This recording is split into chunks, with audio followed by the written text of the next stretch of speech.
안녕하십니까. 경제와 이슈 유효상입니다. 인플레이션이 목표치인 2%로 지속 가능하게 하락하고 있다는 더 많은 증거를 보고 싶다. 제롬 파월 미국 연준 의장이 CBS 방송과 인터뷰에서 밝힌 내용입니다. 인플레이션이 목표 수준에 안착할 것이라는 확신을 중앙은행이 언제 어떤 조건에서 할 수 있을지 시장에 관심이 쏠리고 있는데요. 경제와 이슈, 오늘의 이슈는 불붙은 라스트 마일 논쟁, 미 통화정책 피벗 시점은입니다.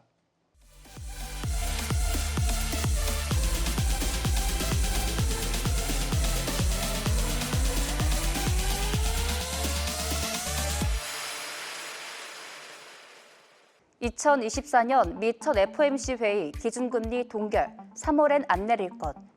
미 1월 빈농업 일자리 예상치 큰 폭으로 상회. 미 1월 소비자 물가지수 상승률 3.1%, 2%대 진입 실패. 안녕하세요. 경제와 이슈 최은강입니다. 목표에 이르기 직전 최종 구간을 이르는 라스트 마일에 대한 리스크가 올해 통화 정책의 최대 장애물로 부각되고 있습니다.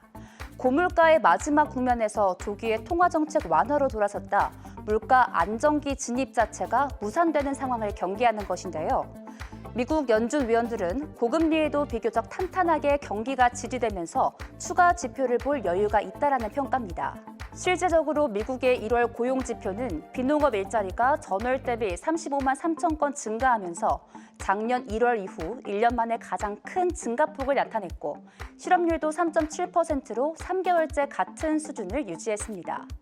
1월 소비자 물가지수도 전년 동월 대비 3.1% 상승하며 시장 예상과는 달리 2%대 진입에 실패했는데요.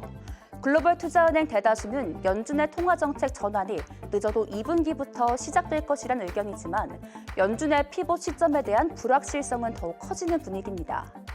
한편 실물 경제 전문가들은 연준의 행보에 우려의 시선을 보내고 있는데요. 전미 실물경제협회가 지난 1월 말 경제 전문가들을 대상으로 설문조사한 결과 응답자의 21%가 연준의 기조가 너무 제한적이라고 답했습니다. 이 비율은 2010년 이후 13년 5개월 만에 가장 높은 건인데요. 고금리 기조 장기화로 경제학자의 24%는 여전히 미국이 올해 경기 침체를 겪을 것이라 전망했습니다.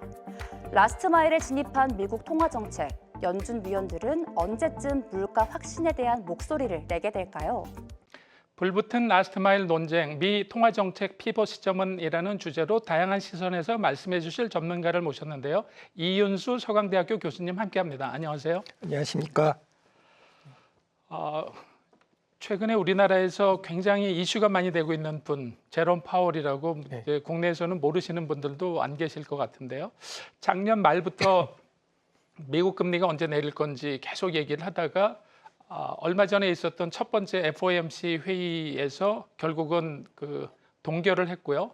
상반기에도 계속 동결될 거다라는 조짐도 보이고 있는데 지금 이렇게 작년 말까지 전망은 금방 내릴 것 같이 하다가 지금 좀 주춤하고 있는 이런 상황을 라스트 마일 이런 얘기도 하고 있는데 지금 정확하게 어떤 상황이 되어 있는 건가요? 예, 라스트 마일이라는 표현이 사실상 작년 하반기부터 이게 인플레이션이 어느 정도 내려오고 있는데 좀 빨리 내려야 되는 거 아닌가, 일종의 피벗, 그러니까 금리 인하 시점에 대해서는 시장이 굉장히 기대를 많이 해왔고, 근데 그 시장의 기대가 사실상 너무 크면 인플레이션을 잡는 데 좀 어려운 문제점이 있습니다. 그러니까 시장이 섣불리 이자율이 금방 내려올 거라고 기대를 하고 그럼 자산 시장이 올라가게 되고, 그러면은 자산 시장이 올라가는 효과가 소비도 부추기고 물가를 자극하게 되면 연준이 그동안 열심히 노력해 온 게 수포로 돌아가거든요. 그래서 그에 대해서 인플레이션 금방 잡힐 거라고 생각하지만 그게 굉장히 쉽지 않아. 니네들 마라톤 달려보면은 그 장거리 달리기에서 맨 마지막에 1마일은 굉장히 힘든 것처럼 인플레이션도 연준이 목표하는 수준, 그 2%의 목표하는 수준으로 돌아가기까지는 지금까지 한 9%, 10%에서 내려오는 것까지는 쉬웠을지 몰라도 오히려 3%에서 2%를 가는 거는 굉장히 어렵다라는 것을 이제 이해하기 쉽게 하도록 라스트 마일이라는 표현을 쓰고요. 이게 실제로 그 마지막 스텝이 되게 어렵다라는 것을 강조하기 위해서 연준 인사들도 얘기를 하고 그것에 대해서 이제 신문에서도 되게 얘기를 많이 하고 있는 것 같습니다. 그러면 이 라스트 마일에 대한 확신을 갖기 위해서 연준이 어떤 지표를 좀 신경을 쓰고 어떤 상황이 되면 이거를 다 극복했다 이렇게 확신을 가질 수 있을까요? 이게 굉장히 어려운 게요. 사실상은 이렇게 지금 라스트 마일이 되게 달성하기 어렵다라고 얘기하는 중요한 포인트는 지금까지 이자율, 인플레이션율, 물가 상승률이 둔화된 가장 큰 요인이 기저효과 때문이라는 데 있습니다. 코로나19 팬데믹 이후에 어떤 공급망 충격으로 인해서 물가가 올라가고 그중에 상당한 부분이 유가라든가 아니면 뭐 농산품 같은 종의 원자재 가격의 상승에서 온 것들인데 그 원자재 가격 상승의 충격이 없어지면 사실상 물가가 떨어지는 건 자연스러운 현상이고요.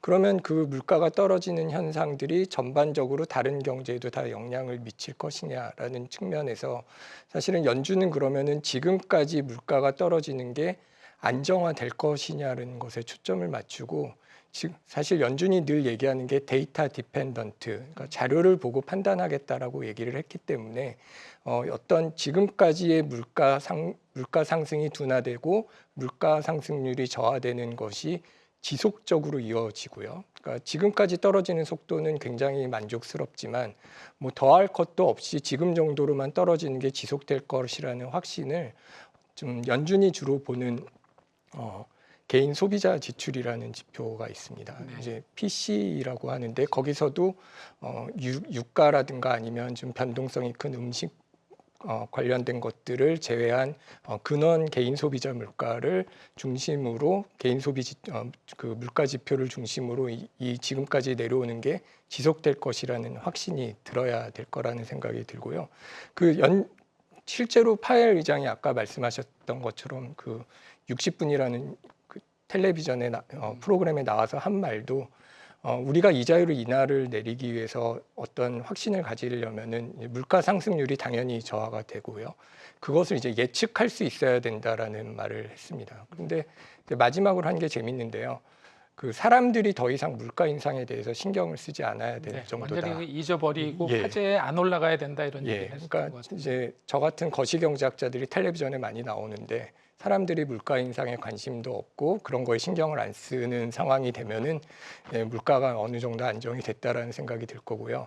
그리고 연준은 사실상 아까 말씀드렸던 근원 개인 소비 지출이라는 어떤 근원 물가 지수를 그 지표로 삼고 목표는 그걸로 하지만 실질적으로 물가 상승이 안정기에 들어들었던 시기를 보면은 헤드라인 CPI라고 하는 어떤 모든 게 다 포함된 CPI 지수도 사실 원자재나 안정화에 뭐 식품 같은 것들이 포함된 거예요. 국제적인 정세가 굉장히 불안하기 때문에 우크라이나에 이어서 중동 전쟁 같은 것들이 있었고 이런 것들이 어디서인가에서 계속되고 발발이 되는 상황이 어떤 유가 같은 것을 자극하게 된다면 이런 물가 상승에 대한 물가 상승이 다시 그 예전처럼 급격하게 올라가는 위험은 항상 남아 있기 때문에 그렇지만 한편으로는 이제 저런 얘기하시는 분들도 많은데요. 페드에서 데이터를 가지고 확신을 하기 전에 이미 시장이 먼저 반응해서 데이터는 후행적으로 따라오기 때문에 시장의 심리적인 거나 이런 것들은 먼저 반응하기 때문에 페드가 좀 느릴 수가 있다. 그래서 데이터를 확인하고 가는 건 좀 더 시장에 대한 거를 조금 이해를 못하는 거 아니냐 이런 얘기도 있는데 그런 부분은 어떻게 해석을 해야 될까요? 예. 그러니까 사실은 데이터라는 건 말씀하신 대로 이제 뒤에 따라오는 게 맞고요. 그 부분에 대한 우려가 있으니까 그 연준 의장도 이제 얘기를 하는 게 우리가 2%까지 기다리는 거는 아니다. 그러니까 2%까지 확실하게 간다는 지금까지의 경로가 유지된다라는 신념만 있으면은 내릴 수 있다라는 얘기를 했고요. 그리고 이제 내릴 수 있다라는 얘기가 사실은 올해 처음으로 그 공식적으로 이제 얘기가 된 상황이기 때문에 이제 내리는 거는 어느 정도 시점이 되면은 이제 내릴 거라고 생각을 하고 거기에 대한 시장의 어떤 메시지를 시그널을 주기 시작했다고 보는 것 같습니다. 그래서 이번에 FOMC 회의를 놓고 이제 뭐 3월의 가능성이 굉장히 많이 사라진 것 같이 얘기하고요. 그러다 보니까 이제 많은 전문가들은 또 5월일 것이다 이렇게 얘기를 하고 있는데 제롬 파월은 천천히 조금 내릴 거다 이런 얘기도 했었던 것 같은데 그러면 이거를 이제 어떤 식으로 해석을 해야 될까요? 일단 3월 달에 나오는 FOMC 회의 결과에서 어떤 힌트가 나올까요? 아니면 이번에 나온 것도 어느 정도 가능성을 보여주는 이런 증거 같은 거나 이런 게 있을까요? 그러니까 연준의 입장에서는 지금 시장이 워낙 6번 내릴 것이다. 그리고 빨리 내릴 것이다. 사실은 그게 타이밍이 재밌는 게 작년 초만 해도 뭐 불황이 올 거고 잠깐 2023년 말에 불황이 오고 2023년 하반기에는 당연히 금리가 내려갈 거라는 예상을 했었었는데 그 피벗의 시점이 계속 미뤄지고 IB들도 사실 2024년 하반기로 미뤘다가 작년에 갑자기 3월로까지 당겨지는 일이 생겼는데요. 그러니까 어떤 면에서는 정책에 대한 그 정보를 좀 잘못 전달한 미스커뮤니케이션이라는 어떤 소통에 문제가 있었던 것이 사실이라고 보고요. 이게 소통에 그런 식의 문제가 생기면 말씀드린 바와 같이 시장이 너무 빠르게 반응하고 자산 시장이 먼저 반응을 하게 되는 정도가 커지면 통화 정책의 긴축 효과가 이제 사라질 수 있다라는 문제점이 있기 때문에 어느 정도 연준에서는 그런 시장의 기대를 좀 바로 잡을 필요가 있습니다. 예. 네. 그 작년에 제롬 파월이 굉장히 매파적인 이런 발언을 많이 하다가 갑자기 이제 연말돼 가지고 너무 이렇게 비둘기파적인 거로 가서 시장에 과대한 기대감을 줬다. 그래서 다시 한번 라스트 마일 중요성을 강조하기 위해서 이번에는 오히려 조금 더 너무 강하게 매파적인 성격으로 얘기를 한 거 아닌지 이런 얘기들도 있는데 그 부분은 어떻게 보시나요? 네, 그 어느 정도 맞다고 봐야 될 것 같습니다. 이게 본인 스스로 생각하기에도 시장의 반응이 너무 크고, 그러니까 사실 뭐 연준 그 기자회견이죠. FOMC 발표 후에 기자회견에서 그 동안은 너희 그 연준이 언제 금리를 내릴 것인가라는 질문이 기자회견장에서 나오면 우리는 그런 거에 대해서 생각할 단계가 아니다라고 얘기하다가 처음으로 사실 12월 기자회견에서 뭐 그것에 대해서 우리가 논의를 했다라는 말을 했습니다. 그래서 시장에서는 뭔가 대단한 얘기를 했을 거라고 기대했는데 막상 회의록을 보니까 그렇게 큰 얘기는 없었죠. 그러니까 어떤 면에서는 조금만 이런 내릴 것이라는 언급을 했어도 시장이 반응하는 정도가 너무 크니까 그것을 이번에 잡고 가야 된다라는 생각을 한 것 같습니다.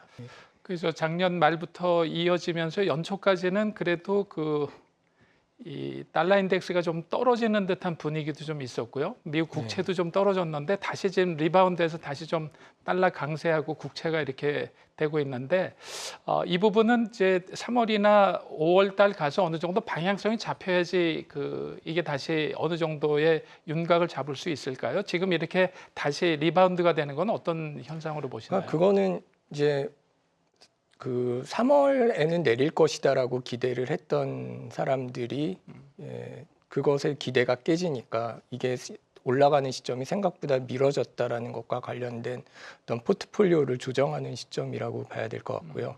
근데 그 뒤에 반면에 어느 정도 시장에서 주식 가격이 오르고 이런 것들이 일어난 거는 뭐 3월은 아니지만 이제 5월이나 6월은 사실 뭐 한 달밖에 차이가 안 난다고 생각을 하면 그러면 그때는 분명히 이제 내릴 수 있다라는 5월이 아니더라도 6월에는 내려올 것이다라는 확신이 좀 더 증가했기 때문에 그것에 대해서는 어느 정도 시장이 좀 호의적으로 반응을 한 부분이 있다라고 생각을 합니다. 그리고 우리나라가 미국하고 이제 커플링이 돼서 미국이 올리면 따라 올리고 내리면 같이 내린다 이런 거가 이제 최근에는 그 딥 커플링 현상으로 커플링이 깨지는 이런 분위기인데요. 그래서 미국은 4번 동결을 했고 우리나라는 8번 동결을 했는데 미국이 설사 이제 피벗으로 가서 내린다 이렇게 되면은 우리나라가 커플링 현상으로 따라가는 게 맞는 거라고 보시나요? 어떤 식으로 전개가 될 거라고 보시나요?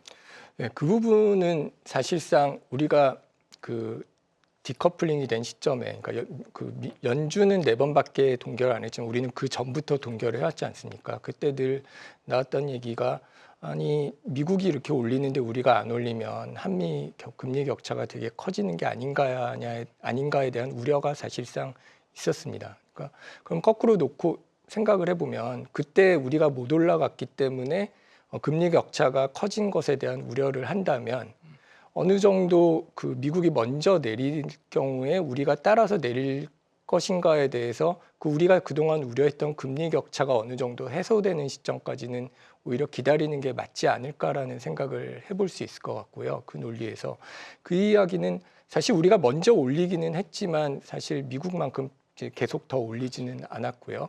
그 다음에 우리가 뭐 더 올리지 못한 거에는 물론 뭐 국내 뭐 사정도 좀 있고 어느 정도 우리나라는 변동금리의 비중이 크기 때문에 그 정도 올린 것만으로도 어떤 면에서 미국보다 시장에 주는 효과가 어떤 경제를 긴축시키는 효과가 더 컸을 수 있습니다. 사실 뭐 미국 경제보다 우리나라 경제가 조금 더 어려워진 측면도 사실이고요. 근데 그럼에도 불구하고 우리가 첫 번째 말씀드린 바와 같이 금리 격차를 어느 정도 유지한다라는 시점에서 미국을 따라서 미국이 내리면 따라서 내리지 못하는 이유도 있지만 그 외에도 우리나라 상황이 미국하고는 좀 다르다라는 점을 아마 좀 주목을 해야 될 것 같습니다. 그러니까 미국은 그 아까 말씀드렸던 물가 지표와 관련된 그 자료들을 보면은 꾸준하게 내려왔던 반면에 우리나라는 7월부터 10월 사이에 사실은 올라갔던 측면이 있기 때문에 우리나라는 사실상 물가가 미국에 비해서 더 안정적인 수준으로 갔다라고 판단하기 어렵고요. 그리고 물론 뭐 PF나 이런 뭐 것에 대한 부담은 있지만 그런 거는 어느 정도 좀 미세한 재정의 영역이 필요한 부분도 있고 우리나라는 일단 가계 부채 같은 것들은 좀 구조 조정이 돼야 되는 측면이 있다라고 생각을 합니다. 그러니까 가계 부채 총량에 대해서 되게 얘기가 많았지 않습니까? 그러니까 가계 부채 이렇게 많아도 되느냐라는 얘기를 할 때, 근데 사실 그 가계 부채가 그 부피가 큰 내용들을 보면은 투자적인 수요에서 온 것들을 무시 못 하거든요. 그러니까 부동산이 비싸서, 그러니까 뭐 부동산 수요에 당연히 가계 부채가 높은 거는 사실이고요. 네. 그리고 크고 비싼 어떤 덩치가 크고 그 큰 부채를 가진 상당 부분이 어떤 투자에 의한 관점에서 들어온 가계 부채라고 생각을 한다면 그런 것들을 조정하는 가장 좋은 방법은 사실은 금리가 어느 정도 타이트하게 유지돼야 되는 거기 때문에 그런 우리나라에 필요한 구조 조정의 시점에서는 일단은 금리가 어느 정도 수준으로 유지되는 게 필요하다라고 생각을 합니다. 예. 그리고 경제학에서 굉장히 중요하게 보는 용어 중에 이제 시차라는 용어가 있지 않습니까? 그래서 무언가의 정책을 펴면 실제로 그 결과가 나타날 때까지는 시간이 좀 걸린다. 그래서 원래 금리를 높여놓으면 금리 높인 거에 대한 부작용은 한 1년 후쯤이나 2년까지도 나타날 것 같다. 이런 얘기도 하고 그랬었는데 이번에는 그 소위 얘기하는 시차에 대한 부작용 같은 것들이 눈에 별로 안 띄는 것 같은데 그 이유는 뭔가요?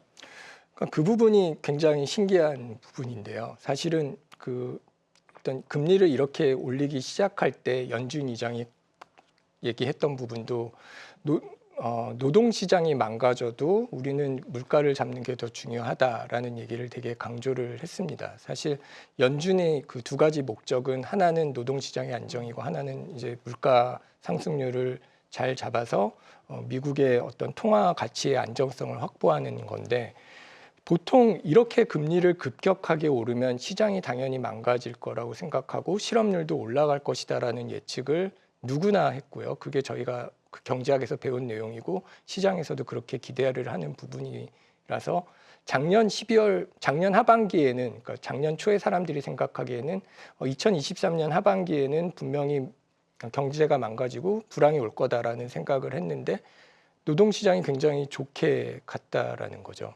실업률이 별로 올라가지도 않은 상황에서 물가 상승률이 내려오는 굉장히 축복과 같은 일이 일어났는데 그렇게 미국 경제가 왜 이렇게 좋은가에 대해서는 뭐 나름대로 해석은 하고 있는 것 같습니다. 그러니까 뭐 일단은 제 견해로는 미국이 구조조정에 좀 성공을 했던 것 같고요. 그러니까 미국 재무부에서도 내놓은 보고서에서도 그 부분은 좀 명확하게 얘기하고 있는 것 같습니다. 사실 유럽만 해도 굉장히 경기가 안 좋은데 왜 유독 미국만 이렇게 경기가 좋은가에 대해서 우리는 지금 저임금 산업에서 고임금 산업으로 이 구조조정이 코로나 기간 동안에 잘 돼서 그런 일이 일어났다. 지금 말씀 주신 대로 보면은 미국의 빅테크들이 굉장히 잘 나가는데 선제적으로 구조조정을 굉장히 많이 하는 걸 볼 수가 있었는데 그런 것들도 커다란 영향을 미쳤다고 보시는 건가요? 예, 그렇습니다. 그래서 저희가 시작할 때 말씀드렸던 그 연준 위장이 60분이라는 프로에 나와서 했던 얘기도 거의 사회자가 우리가 미국 경제가 계속 이렇게 잘 되기 위해서는 어떤 게 필요하냐라고 얘기를 했을 때 자기가 감히 하나를 고르라 그런다면은 미국 경제의 특징이 네 가지를 사실상 얘기했습니다. 첫 번째가 다이나믹이라는 거였고, 그러니까 굉장히 동적이고, 두 번째가 혁신에 대한 거였습니다. 그리고 세 번째가 유연성이고, 네 번째가 적응을 되게 잘한다라는 거였는데요. 코로나라는 충격이 왔을 때 미국 경제가 문을 닫았죠. 근데 그때 그 미국 경제가 유연하다라고는 표현을 쓸 수 있었던 거는 다른 나라는 이제 사람을 내보내는 것이 어려우니까 그것을 어떤 고용 보조금으로 해결했던 시점에 실업급여를 주고 내보내는 어떤 유연적인 노동시장의 구조를 이용해서 사람을 내보내고 그다음에 경제가 다시 좋아질 때 빠르게 뽑아서 굉장히 급격하게 올라갔던 실업률이 급격하게 다시 떨어지는 어떤 동학적으로 굉장히 다이나믹한 모습을 보여줬는데요. 그 과정에서 뭐 당연히 혁신이 굉장히 많이 일어났고 우리가 매그니피센트 세븐이라는 어떤 주요 테크 기업들도 사실상 다 미국에 있지 않습니까? 어떤 전 세계적으로 굉장히 혁신을 이끄는 활동은 사실 미국에서 일어났고 그런 것들이 가능했던 것들은 어떤 면에서는 유연하게 사람을 이제 뽑고 이제 필요하면은 구조 조정을 했다가 다시 상황이 좋아지면 다시 뽑아서 하는 어떤 유연하게 그 대응을 잘하는 그 변해진 상황에 대응을 잘하는 어떤 미국 경제의 특징이 잘 나타났다라고 보고요. 그런 덕분에 결과적으로 생산성이 굉장히 올라가는 결과가 나온 것 같습니다. 이게 굉장히 우문이 될 것 같은데 지금까지 쭉 설명을 해주셨는데 그럼에도 불구하고 피벗 시점은 그러니까 3월에는 이미 어려울 거다라는 얘기를 했고요. 그리고 바로 그게 정말 어렵겠구나라고 시장 사람들이 고개를 끄덕이게 만든 게 그 연준 이사에서 이제 기자회견이 끝난 금요일에 나온 노동 지표가 예상외로 굉장히 높았죠. 좋게 네. 나왔던 거죠. 사실은 12월까지만 해도 이게 연착륙이 되는 게 맞아라는 의문이 살짝 들 정도로 노동시장 지표가 뭐 크게 나오는 헤드라인은 되게 좋았지만 그 어떤 그 보정을 합니다. 그 전에 보정한 숫자도 굉장히 안 좋고 그러니까 사실상 예전에 이만큼 고용을 창출한 줄 알았는데 사실 어느 정도는 아니야라고 해서 사실은 노동 지표가 그렇게까지 스트롱하지 않은 그러니까 좋지는 않은 것 같다라는 의문이 드는 점들이 조금씩 있었는데 그에 대한 의문이 사실 1월 보고에서 다 없어져 버렸죠. 이게 미국 경제가 이렇게까지 그 놀라울 정도로 좋다면 연준이 금리를 내리기는 굉장히 힘들 거라는 것을 이제 시장도 인식을 하고 있고 그런 상황에서 뭐 갑자기 2월에 뭐 노동 지표가 이렇게 나쁘게 나온다고 해도 그거는 그냥 한 번의 보고서가 될 가능성이 높기 때문에 일단 3월은 어려울 거고요. 이번에 3월이 아니라고 한 시점에서 바로 3월에 하는 건 굉장히 어려운 거고 3월에 어느 정도 뭐 언급을 할 것 같습니다. 이미 올해는 내릴 것이다라고 생각하는 멤버들이 어떤 위원회의 의견들이 굉장히 많다라고 한 상황이기 때문에 뭐 5월이나 6월 정도에서는 뭐 내리는 것에 대한 얘기를 할 거고 6월 정도면 이제 하반기에 가까워지니까 그거는 어느 정도 시장에서도 보수적으로 접근했던 사람들도 뭐 6월 정도부터는 내릴 수 있다라고 생각했기 때문에 뭐 6월 정도에는 이제 내리는 게 될 거고 그러기 위해서는 3월이나 늦어도 5월에는 뭐 올해 확실하게 내린다라는 그 의사를 이제 시장에 전달할 거라고 생각합니다. 3월 FOMC를 좀 지켜봐야 될 것 같고 그 전까지 그래도 노동시장이 계속 견고해지고 개인들이 그 소비할 수 있는 이런 지출할 수 있는 PCE 같은 거가 어느 정도 견고하다면 그 시점은 오히려 더 뒤로 더 넘어갈지도 모른다 이렇게 봐야 되는 건가요? 예, 그러니까 우리가 그 라스트 마일이라는 게 이게 금리 물가가 내려오던 게 쭉 잘 내려오다가도 더 이상 안 내려가고 이제 옆으로 기기 시작하는 게 문제인 건데요. 그래서 이게 뭐 더 빨리 내려올 필요도 없고 계속 내려오기만 해라고 우리가 원하는 바를 이제 연준에서도 얘기한 거고. 그러니까 이게 그 노동 시장은 뭐 갑자기 나빠지지 않는 일이 있는 한 뭐 금리를 갑자기 내리는 일은 없을 거고요. 물가가 떨어지는 속도가 뭐 더 빨라질 필요도 없이 지금 내려오고 있는 게 지속될 것이다라는 확신만 있으면 사실 그러면은 지금까지 내려온 속도로 보면은 뭐 2%까지 갈 거라고 생각이 들 거고 그게 2.5% 정도 된 상황이라면 사실상 뭐 금리를 내려도 될 거라고 생각하기 때문에 그 시점이 아마 5월이나 6월이 되지 않을까. 굉장히 그 인플레이션이 그 높게 올라갔을 때는 정부가 극약 처방이라도 하지만 방향성이 잡히고 나면 정책적으로 무리하게 해서 빨리 잡으려고 하는 시도는 안 할 거다 이렇게 보시는 거죠. 그렇죠. 그게 더 올린다고 해서 잡기도 사실상 힘들고요. 이제 그거를 그 스티키라는 굉장히 끈적끈적하다라는 표현을 썼는데 이제는 거의 모든 국민들이 그 영어 표현임에도 불구하고 스티키라는 표현을 쓰시던데 네, 특히 인플레이션이란 말도 쓰고 있고 예, 네. 남아 있는 거는 되게 잡기가 힘든 거죠. 사실상 그 코로나 기간 동안에 급격히 올라갔던 것 중에 가격이 올라갔던 중에 하나가 뭐 중고차 가격 이런 건데 그런 것들은 정상화되면서 빠르게 내려온 거고요. 이제 앞으로 물가를 더 내리기가 힘든 것들은 사실은 기업이 가격에 대한 지배력도 있고 그래서 웬만하면 잘 안 올리는, 그러니까 안 내리는 그런 것들도 있을 거고요. 진짜 내리기 힘든 예. 것들만 남아 있기 때문에 라스트 마일 잡는 게 굉장히 어려운 예. 거로 예. 보이네요. 그러면 지금 미국이 이런 그 스탠스를 취하고 있을 때 결국 중요한 건 이제 우리나라 경제, 우리나라 투자자들이나 우리나라 그 이런 지식인들이 어떤 스탠스를 가지고 미국에서 금리 내리는 거를 우리나라에 어떻게 적용을 좀 해야 될까요? 일단은 그 연준이 금리를 내리는 정책과 관련돼서 이제 우리가는 어떻게 반응을 할 것이냐라는 것과 관련돼서 아까 말씀드렸듯이 뭐 금리 격차도 봐야 될 거고 그다음에 미국의 상황하고 우리 상황은 어떻게 다를 것인가도 이제 관심을 가지고 봐야 될 것 같습니다. 근데 중요한 거는 연준이 금리를 내린다고 해서 그게 뭐 어느 정도 내리는가에 따라서 사실 상황에 대한 판단이 좀 될 것 같은데요. 말씀드렸던 바와 같이 경제가 견고하게 유지되고 있다라며 생각을 한다면 그러면은 뭐 어느 정도 투자 여건도 좀 좋게 되지 않을까라는 생각을 해볼 수가 있을 겁니다. 근데 만약 그 시장이 얘기했던 것처럼 뭐 6번씩 내리거나 아니면 급격하게 내리는 상황이라 그러면은 뭐 경제가 정말로 아까 말씀드렸던 시차를 두고 나빠지는 게 드디어 나타나고 있는 게 아닌가라는 우려를 생각을 하면서 이게 상황이 지금 안 좋아지는가에 대한 관심을 좀 두고 봐야 될 필요가 있고요. 그와 별개로 뭐 우리나라 상황은 우리나라의 인플레이션과 어떤 가계부채 이런 것들에 준해서 어떤 통화 정책이 움직일 거고 그에 맞춰서 투자 계획을 세워야 되는 게 맞다라고 생각을 합니다.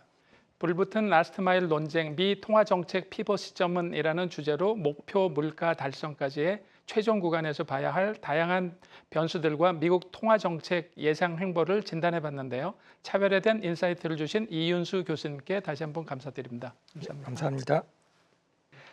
숨이 깔딱거릴 정도로 힘들게 오르는 고개를 깔딱고개라고 합니다. 주로 산의 7부나 8부 능선쯤에 자리한 그곳은 산세가 험하고 가파르기로 유명한데요. 주요국은 지금 물가 안정의 확신에 도달하기 위한 깔딱고개 구간에 접어들고 있습니다. 자산 배분 전략을 더욱 촘촘하게 재정비하면서 피봇 시점에 도달했을 때 시장의 환호에 동참할 수 있는 기회를 놓치지 말아야겠습니다. 지금까지 경제와 이슈 유효상이었습니다. 감사합니다.